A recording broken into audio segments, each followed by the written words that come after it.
Thank you.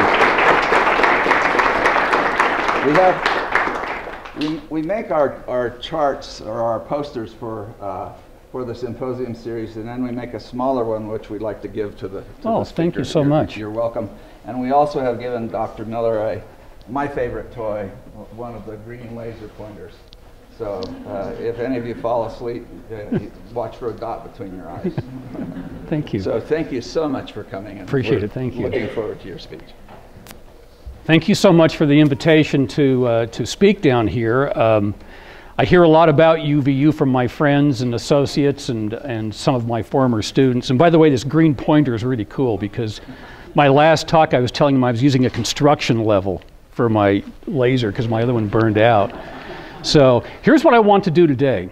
I want to talk about I'm actually talking about my hobby. You've heard about the radiation stuff that I do, and invite me down someday and I'll tell you about that. I'll be at a nuclear site in Russia in 2 weeks out in Siberia, and there's nothing like Siberia in January, you know, it's great. But this is kind of one of my productive hobbies, and it's nanotechnology and nanotherapeutic delivery systems for the skeleton and skeletal diseases. I'm going to be talking just about general concepts, approaches, and some of the technologies we use. I was showing some of my slides to some of my associates, and they would, if they yawned, I pulled slides out, and if they liked them, I left them in. So I've left in almost all the pretty pictures. All the data is gone, but it'll show you the examples and the strategies of what we're trying to do. If you have any questions, there's my email at the bottom. Those of you can see it. It's scott.miller@HSC, that's Health Science Center, utah.edu. Please feel free to contact me if you have any questions or want to discuss anything. A little primer on bone. We're going to be talking a little bit about bone. We're going to talk about two diseases, that of arthritis, and we're going to talk about osteoporosis. We're going to show you how to cure both diseases with some nanotech delivery things. We're all familiar with bone. It's you know, if you wander out in the desert, out here in the West Desert, you see all sorts of bone, and you're aware that it has a cortical shell and a cancellous shell or bone. I show the femur because this is one of the bones that fractures a lot in osteoporosis. Just a picture of trabecular bone also. We call it spongy bone or cancellous bone. I might use those words interchangeably. Bone is very well organized. This is a birefringence picture of birefringence patterns of polarizing light. And it's literally, this is an outer layer. It's like plywood, okay? The fibers are oriented in these layers and it gives it strength. And then there's these circular layers that we call haversian canals or osteons that are literally like circular plywood. So it's a very strong, compliant structure. And of course, bone is also a metabolic store for calcium. And so if we have calcium diseases such as osteoporosis, then it becomes an issue. I've studied for years, by the way, human reproduction cycles and cycles in other species, including birds and egg laying and things like that. So I'm a real fan of the metabolic aspects of what bone does for a living. Another talk for another day. I'll give you my bird talk someday. Egyptian mummy bone. This is something we dug out of a museum in Italy, but it's a microradiographs. This is a micro X-ray, and these, you see the circular structures. The black things are just holes. It's fairly porous. This individual a few thousand years ago had some sort of disease, but you see the circular structures. That's the osteons, or the remodeling component of bone. Bone remodels. It turns over. It lives. It adapts to what we do. We're sitting here in the classroom today in a structure like this, and believe it or not, our bone is probably disappearing because we're immobile, but later on you'll get up and walk around and bone will adapt to the mechanical environment in which you exist. People from cultures that do a lot of sitting and squatting will have different bone structures than those of us who stand a lot or sit a lot. We're going to talk about these guys. This is bone, and this is a bone remodeling unit. These are the osteoclast. Those are the cells that resorb bone or eat bone or take it away. These are the osteoblast, the cells that form bone. Bone mass is basically a balance of those two processes. What we take away by resorption and what is formed by formation. We're going to talk a little bit about these guys because these are the cells that we want to manipulate when we deal with some of our therapeutics. The osteoclast, again focusing on the osteoclast just a little bit. If we isolate an osteoclast and put it onto a mineralizing surface, it will actually eat. This is a trail of an osteoclast going along and gulping that bone, okay? And what we use, this is actually just a piece of bovine bone I got from the supermarket, you know, soup bone, and polish it and put the cell on it and look at it in the scanning electron microscope. But another substrate that we use dentin from whales, and ivory piano keys are great. So I used to go around in Salt Lake and forage in the old piano stores and harvest the ivory, which you can't buy legally, but you can buy piano keys. Now we get them on eBay. So here's a transmission electron micrograph. This is a piece of bone, and this is the osteoclast hovering over that bone. And the osteoclast has a very specialized surface called the ruffled border, and it's where it secretes the acids and the hydrolytic enzymes to resorb that bone. Okay, we're going to try to target that today in one of our targeted therapeutics. The osteoclast is sometimes the bad guy. When you hear about bone diseases, it's the cell that causes us to lose bone. Well, it has a positive function. It releases calcium. It allows women to lactate, for example, because they'll draw mineral out of their skeleton. So, and it takes away old bone and replaces it with good bone. So this is a good cell, but if it's not balanced right against the formation cells, then we will lose bone mass and have some disease processes. Okay. In 1906, back at the turn of the century, over 100 years ago, there was a scientist named Paul Ehrlich. And he described, and he was an immunologist basically, but he described what is required for a successful therapeutic. And that requires you have to have the drug or the therapeutic in the right place, the right dose, the right time, and the right route. Now, a lot of you might ask, why do we need nanotherapeutic delivery systems? Or why do we need a delivery system at all? And that's because many drugs, when we take them, say we take a pill, maybe it doesn't get to where we want. Maybe we want it to go to the liver, it doesn't go to the liver, it goes to the kidney. Maybe we want it to go to bone and it goes to the liver. The biggest reason that drugs fail in clinical trial is because of systemic toxicity. It's going to the wrong organ, okay? Now, of course, ideally, the gold standard for a drug company is to have a pill, an orally available pill that you take once a day, big glass of water, and it works and you don't have any toxicity, okay? That's why 99% of drugs fail. They'll never get through preclinical into clinical trial because we don't get them to the right place in the right dose and the right time and the right route. That is why we look at delivery systems of various types. I'm going to talk about one type of delivery system today, but I want to just tell you conceptually there's a whole lot of different kinds of delivery systems. The one I'm going to talk about today is a linear polymer, okay? It's a linear chain that we're going to stick things onto, okay? And we're going to be talking mostly about HPMA up here. Other delivery systems that we use, in fact, I'm working on them right now, are circular. They're self-encapsulating delivery systems. I'm not going to talk about those today, but I'm going to talk about this linear polymer just because it gives you the concept of what we can do with some of these kinds of delivery systems and what's required to test them.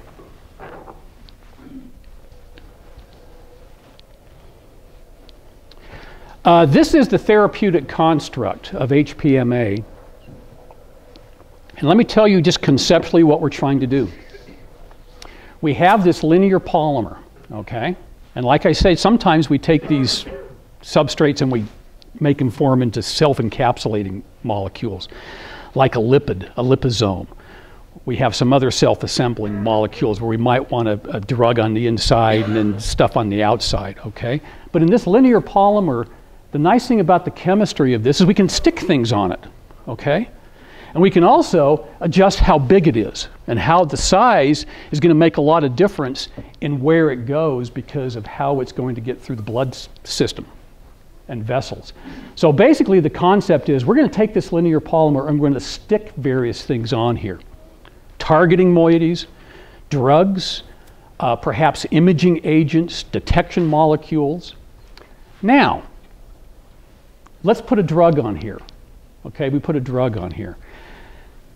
Just because I put a drug on there and I get it to the right place doesn't mean that that drug is going to work. So what we do, one of the strategies we're doing is we put linkers, various types of linkers on there that hopefully will release the drug at the right place. And what we do with these linkers, and I'll show you in a little while, is that we use linkers that have maybe peptides that are enzyme sensitive to the environment that we're trying to get it to. So it's not going to be released from that polymer till it sees a certain enzyme. In our bone case, we either want an acidic environment for arthritis, or we want maybe a cathepsin enzyme for the osteoclast, and I'll show you that in a minute. So we can do different things with this. The downside of this is these are fairly complicated constructs, okay? High risk of failure with these. There's a lot of things that can go wrong the more complicated you make any drug during development. Ideally, you'd love to have just a small molecule and have it do everything you want.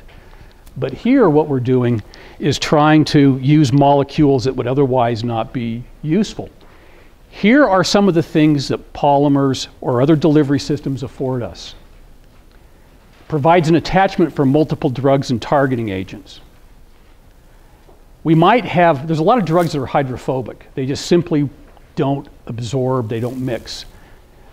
Attaching them to a hydrophilic molecule will render them hydrophilic in the way they're handled in the body. We can avoid systemic toxicity, enhance bioavailability. We can even protect unstable drugs. Some drugs simply aren't going to get through the gastrointestinal tract. The acids in the stomach might digest them. Sometimes we want longer circulating times. We can regulate that. We might want accumulation of the drug in the target, and I've already talked about tissue-specific releasing mechanisms. First disease. By the way, if you have questions, ask me, okay? So I'd rather this be a workshop than a lecture. So ask me. I don't have to get through my 4,000 slides, okay? We'll quit when we're supposed to. Arthritis. We all know people who have arthritis. My family physician says, anyone my age has it. He just automatically puts it in the chart. You've got arthritis. Kind of like, what? Really? Anyway, arthritis, by definition, is an inflammation of the joint. Itis, as you remember, itis means inflammation. Arthritis is an inflammation of the joint. There are numerous types of arthritises. Probably over 100 different kinds of arthritis when you start doing the molecular phenotyping. What we're going to do today, though, is try to exploit some of the pathology of the arthritis to help target a molecule. One of the things that you have in any inflammatory response or in cancer, this is a concept in cancer and inflammation, is that you have, normally your blood vessels only allow certain molecules of a certain size to pass through. When you get to an inflammatory site, you have a lot of cells that are going through that endothelial layer, and you're opening up bigger gaps in the vessel. Larger molecules are going through as part of the inflammatory response. So in a normal blood vessel, we might have a construct or a molecule that is not able to escape. The minute it hits the inflammatory tissue, voila, it goes out. That's one of the concepts of cancer therapies, is that you have a local inflammation, a change in the microvasculature, and your molecules can escape. The secret now, the trick for the science guys is to figure out the size, which size molecule will go through that in which environment. So we call that the enhanced permeability and retention effect, EPR. You'll see that in the literature. One of the models we use is an arthritic model in a rat. Look at this inflamed, here's a normal rat joint, here's an inflamed joint, okay? This is one of the testing models that we use. It's not a pleasant model. This poor rat is not a happy camper, and we give it pain control and try not to use it, but it's actually the industry standard. Here's a micro CT image of the distal tibia of that rat in a control, and here's a messed up bone in an arthritic rat. The histology of these joints is quite dramatic. There's a lot of bone destruction. This bone is falling apart. This is all inflammatory tissues. This is a foot bone. This is the tibia, and then these are the foot bones.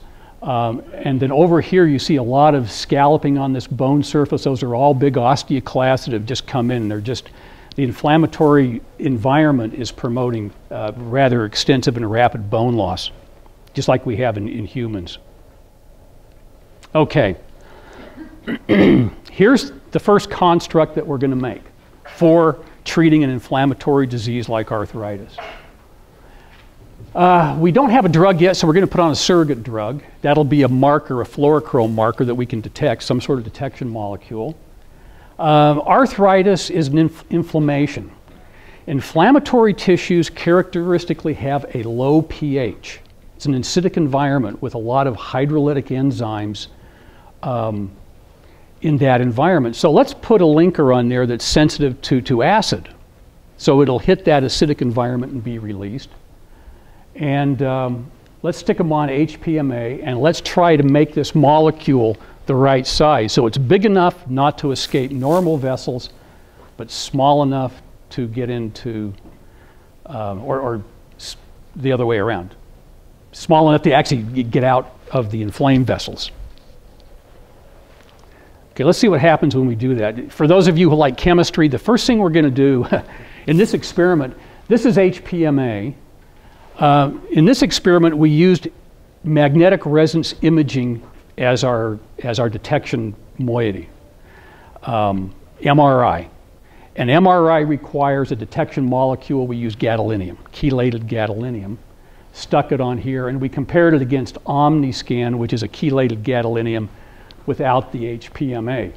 This is just a fluorescein, but so we're going to be tracking.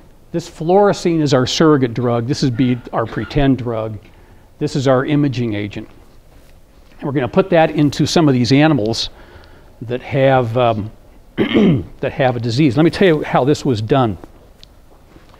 This was done. This is a rat study. These are normal rats injected with this polymer and gadolinium, and then these are diseased rats. And what I want you to look at is the accumulation in these joints. Look at this animal right here, how white that is compared to this animal. Okay, that tells us that this construct that we made is escaping into those inflammatory tissues. When we cut the histology of this slide, this is all inflammatory tissue. In fact, everywhere we saw an MRI signal in this animal, we would cut it and we would see an inflammatory response. How did we do this? This was kind of a fun experiment.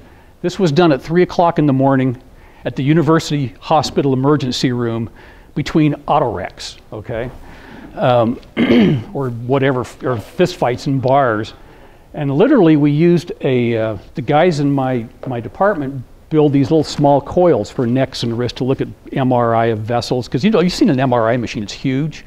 We now have these little ones for animals about this big. But this we used a big human machine. And so they use these coils, these neck coils, they'll look at vessels, and we literally just put this rat into a neck coil in a human machine and then just imaged it this way. We still do that in our labs at night.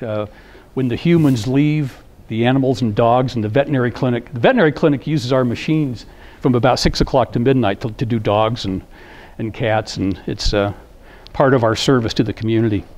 But anyway, so this construct worked. Question? Is it significant that on the diseased rat, the contrast in the organs looks a little bit denser, uptake in, am I just imagining that? No, I'll tell you what is significant. Good question. I'm glad you brought that up. This contrast is actually water from the anesthesia. But what's important, I'm glad you brought that up, is here's the liver. Okay? The liver is not imaging in either of these animals. And that was an important observation because liver is the main site of toxicity of some of these constructs. So we were able to avoid the liver. We weren't too worried about this. We believed that this was just the abdominal fat and probably from the intraperitoneal injection of our anesthetic agent.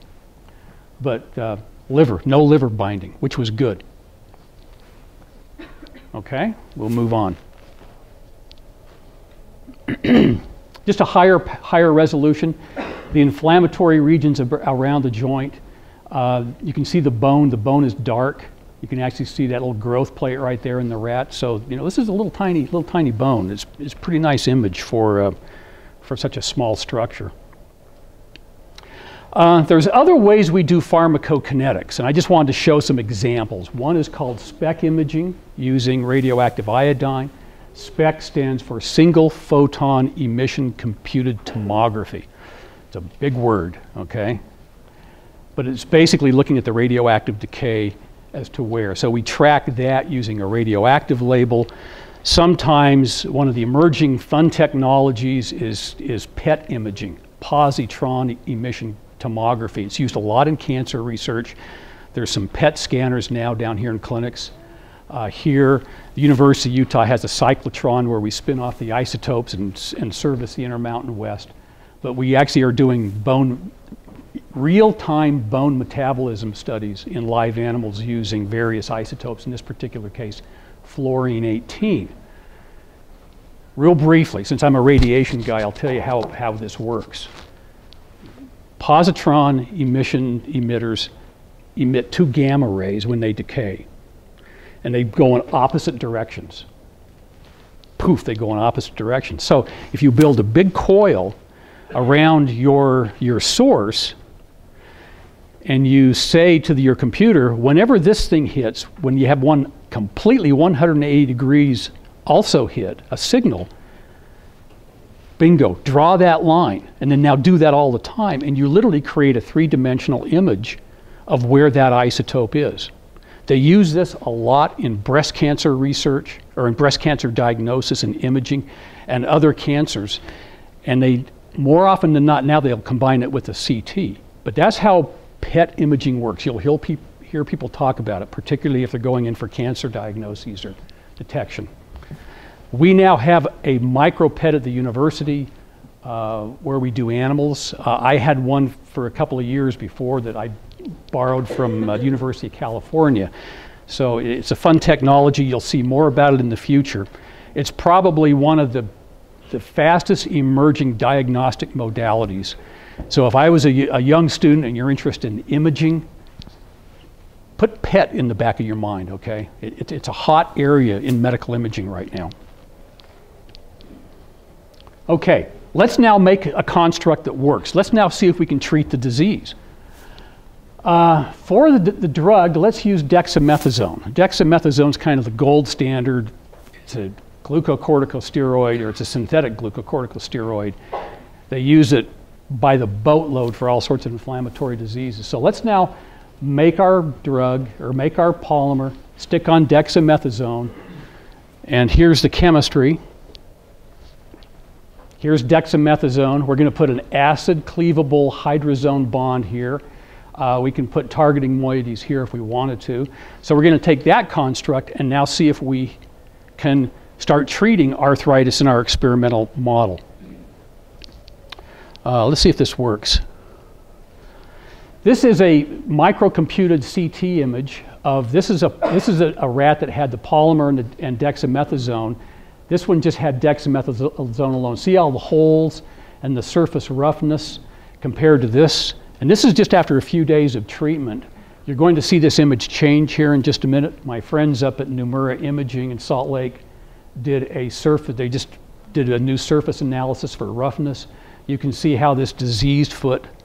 So this was treated with conventional dexamethasone. This was treated with our polymer dexamethasone system. Clear superiority in that experiment. And by the way, this was just one injection, and it prolonged the activity of that molecule. The histopathology, if those of you who take histology classes or histopathology classes, this is a bone section. You can see degradation of the joint. Here's the cartilage of the joint.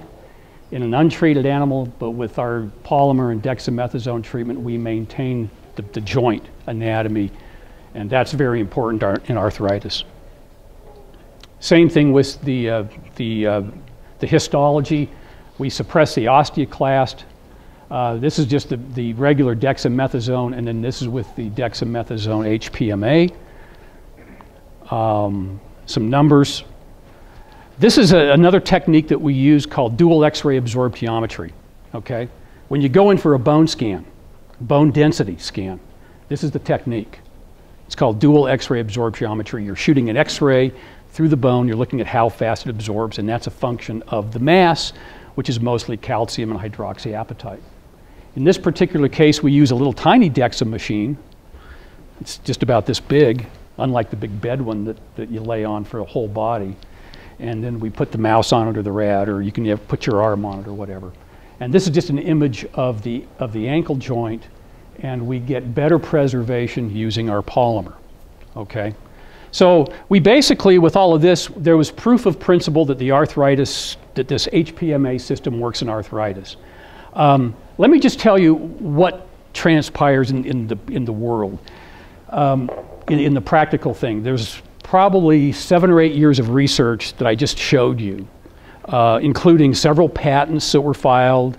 Some of this technology has been licensed out. The university, my university does that. I usually have no clue what goes on in that arena. And then hopefully this will be picked up and then further developed towards clinical application. You know, we've made the basic discovery, showed the feasibility. Now we hope that this will start moving towards a clinical application. That's the kind of the way it works in universities with university research. Question? Give us a timeline of how much time it potentially would take for you to see the results of your discovery. That's a good question. That's a good question. Typically, it takes a long time. And decade, right? it depends. It depends.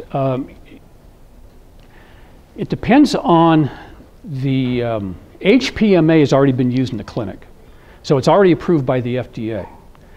But any new construct, any novel molecule requires FDA approval, and you have to go through a whole series of toxicology testing. That's years, okay?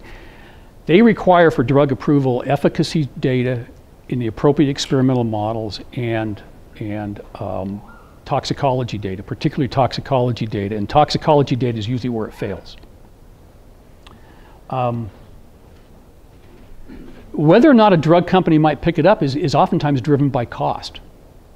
There is legislation and support for things like orphan drugs for some applications. We're working on an application right now for neurofibromatosis in kids with the Shriners. No drug company is going to develop a drug for that because there's so few people, but it's a devastating disease. So we'd have to go orphan drug status and try to get support for developing that drug through orphan status.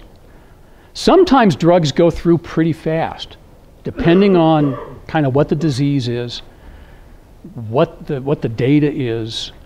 And we saw yesterday Merck pull a big drug study. Their stock is tanking this morning, 6% down this morning because they had to stop a clinical trial, which is devastating.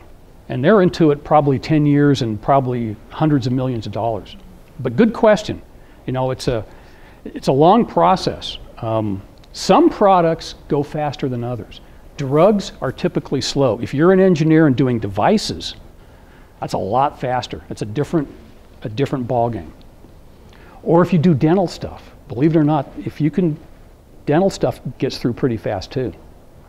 So a lot of the stuff that we're doing, we always look at the dental application for periodontal disease or augmenting alveolar ridges, these sorts of things, because it actually gets through the FDA faster. Question, but if this technology is proven or going to be proven, the FDA may say, okay, well, you're targeting this specific area or sickness, disease, and the toxicity for the systemic, is going to be less. Couldn't that decrease the time? Yeah, it could, but you still need to convince the FDA of that. You still need to have the toxicology data to do that. I chair an FDA committee at the university, and I've also, one of the drugs I'm going to show you, I helped discover in the early days, and I've the last couple of years I've been in federal court a couple of times defending that drug in patent disputes. So I'm pretty familiar with the FDA stuff. But you're right. It's all based on the data. If you've got good data, the FDA will scoot along pretty fast. But toxicity is the big issue. But the more that this system is used and they can show that it's more specific to the location where it needs to be delivered, then shouldn't the FDA say, well, you know, it is specific for that? You're right. They like that. They like that kind of data, but it's incumbent on the investigators to prove it to them. Yeah. Are they using the HPMA polymer to deliver treatment drugs for cancer? They're trying. There's a number of clinical trials. Many of them have not worked for reasons that may have to do with this EPR effect that I talked about. I believe I had a list. I took the slide out. I had a list of maybe 10 or 15 clinical trials involving HPMA. I don't know if there's actually a drug with HPMA that's actually been approved yet. There are for some of the other polymers. But most of the HPMA trials are cancer trials. Louise? What about the bisphosphonates? Bisphosphonates. We're going to talk about bisphosphonates. Okay? Osteoporosis. Let's scoot along into osteoporosis. This is actually my favorite part. Osteoporosis, as we know, is a decline in bone mass. The World Health Organization defines osteoporosis based upon that DEXA measurement I showed you. If you have so many standard deviations below a normal woman or man at a certain age, then they define as you having osteoporosis. But it's really a decrease in bone mass and bone strength. We get osteoporosis in primary three locations: lumbar vertebra, wrist, and femoral neck. Wrist because we fall. Compression fractures in the spine, and oftentimes hip fractures falling on the hip. Okay, here's the construct we're going to use for osteoporosis. Again, our HPMA linear polymer. Now we're going to put on a specific bone targeting moiety, one of which is going to be a bisphosphonate. And I'll tell you what a bisphosphonate is in a minute. And then we're going to have our drugs. And I'll show you the prototype drug.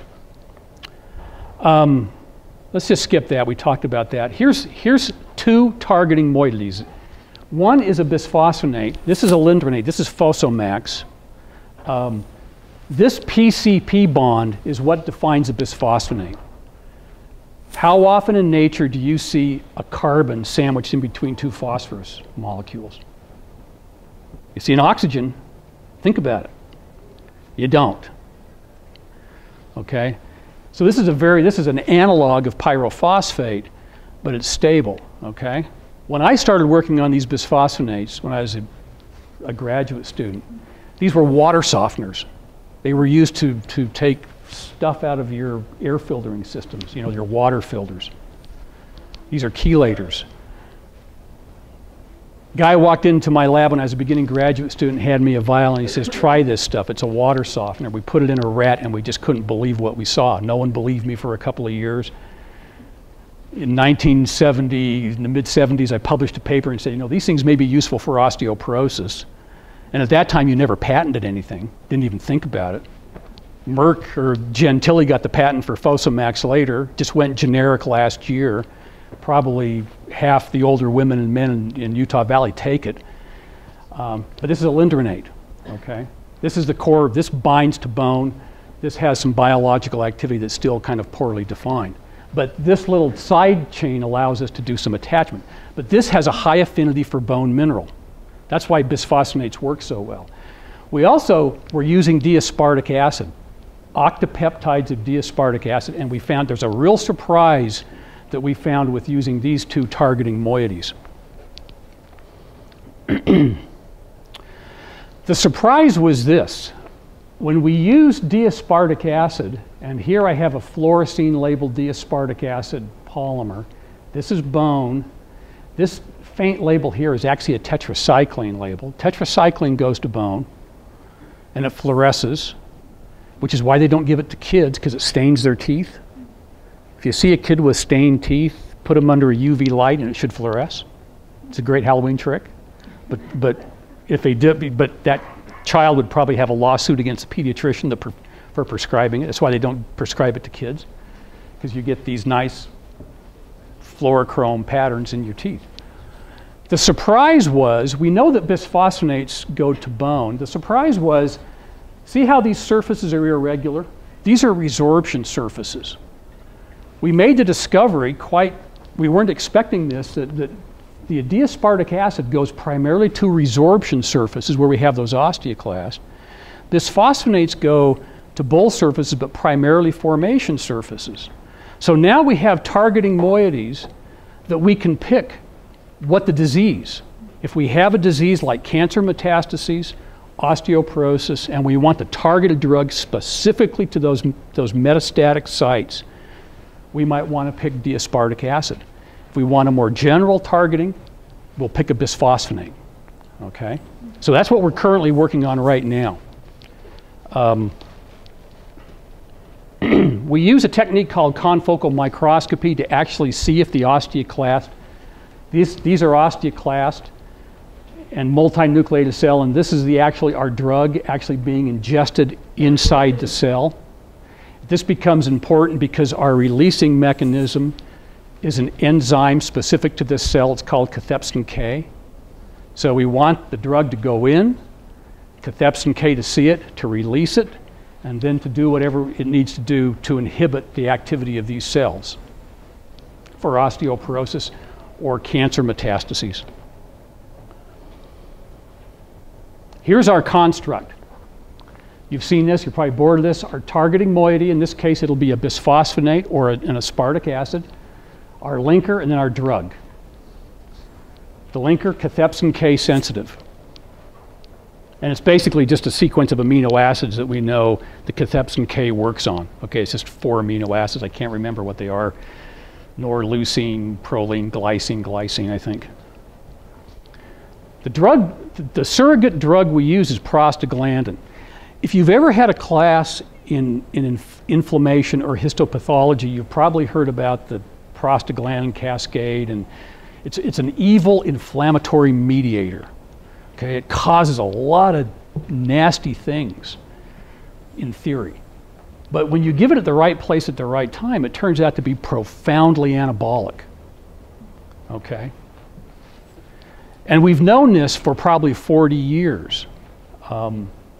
Just a side story, prostaglandin was originally owned by the Upjohn Pharmaceutics Company. In Europe, prostaglandins were used for therapeutic abortions.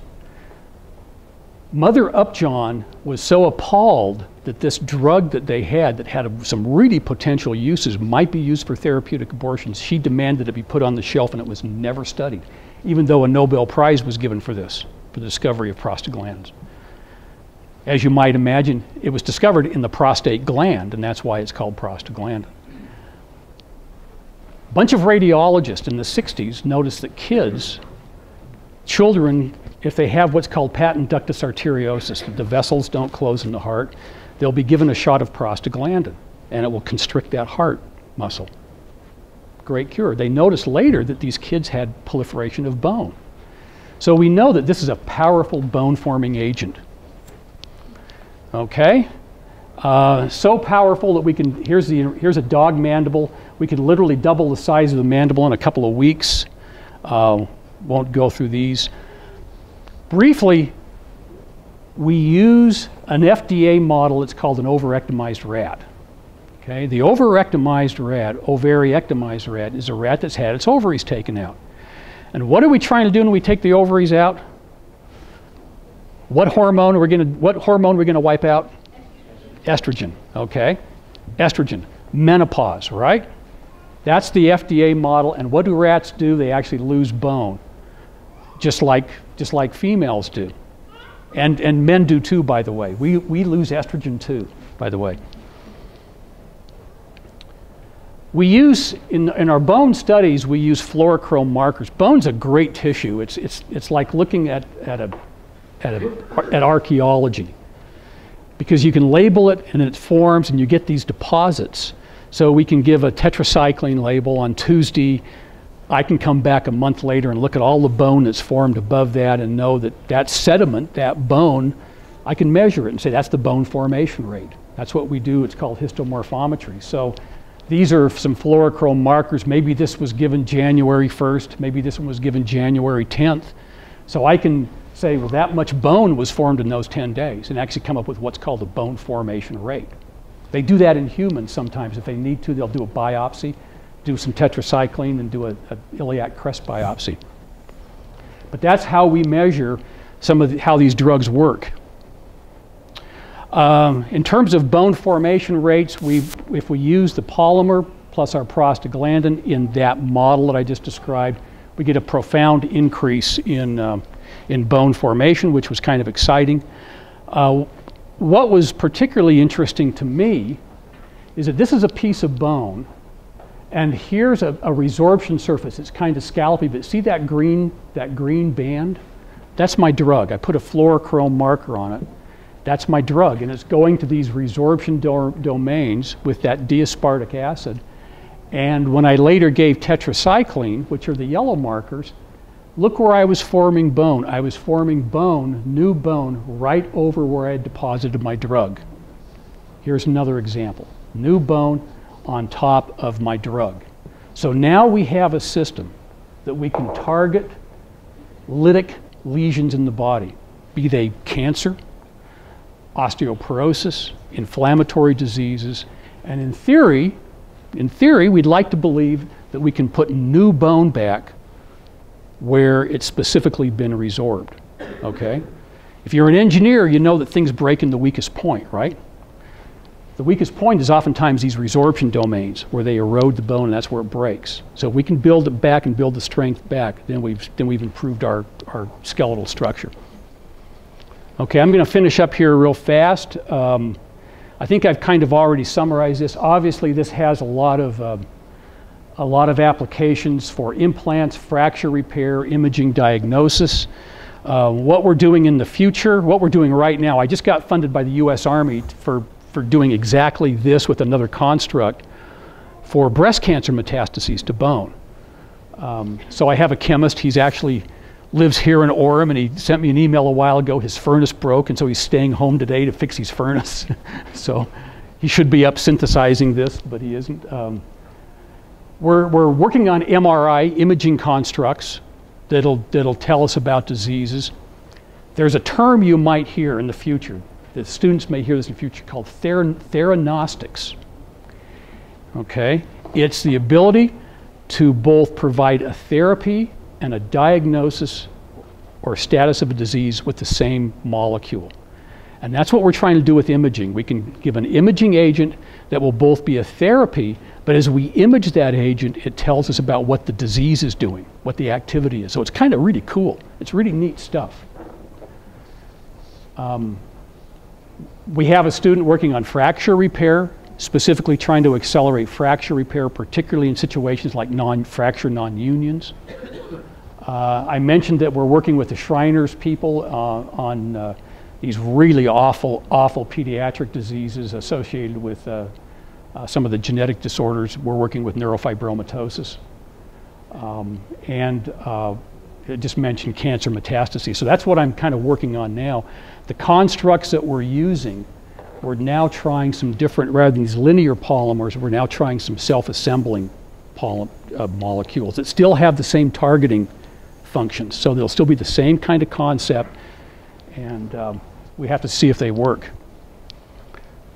The hard part, we were asked earlier about development, the hard part of this is finding models to test some of this. This is really the hard part. We can sit in the lab and make this stuff, but finding, getting that preclinical step towards the clinical, that's a tough one. That's a tough one. Okay, I want to thank a lot of people. It's not a solitary effort, and never is when you're doing this kind of collaborative research, and it shouldn't be. The big trend these days in research is going to be collaboration and also multidisciplinary work. These are some of my sponsors that have funded me in recent years. And I wanted to say a special thank you to a friend of mine who's on your board of trustees, Rebecca Champion Marriott, who has helped make some of the stuff that's occurring down here possible.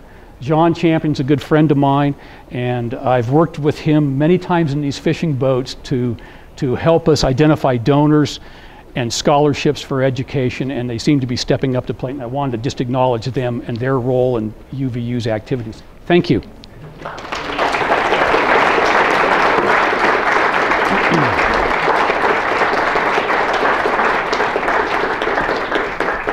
wanted to mention that all of you know that there's a new science building being built. Dr. Miller has a sizable donation that has been given in his name, and so one of our laboratories in that building will be the Miller Laboratory. So, yeah, thank you. Yeah.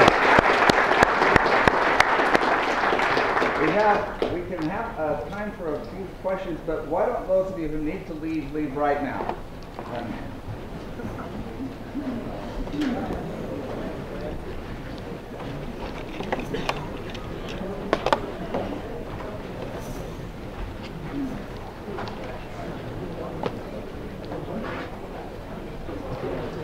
Turnout and a wonderful lecture. Well, thank you so much. It was fun. Yeah, fun. That was good. Yeah, great turnout. Gee, I wish I had that much turnout of the U. Yeah, that was good. Good group. Probably somebody asking, I'm just trying to catch you to find out about opportunities too. No, good. Research. Good. A lot of students are doing undergraduate research. Yeah. Love that. No, and that's great for them to get that exposure. But it's hard to find. It's hard to find opportunities for them. Yeah. We're getting better and better at it. Yeah. So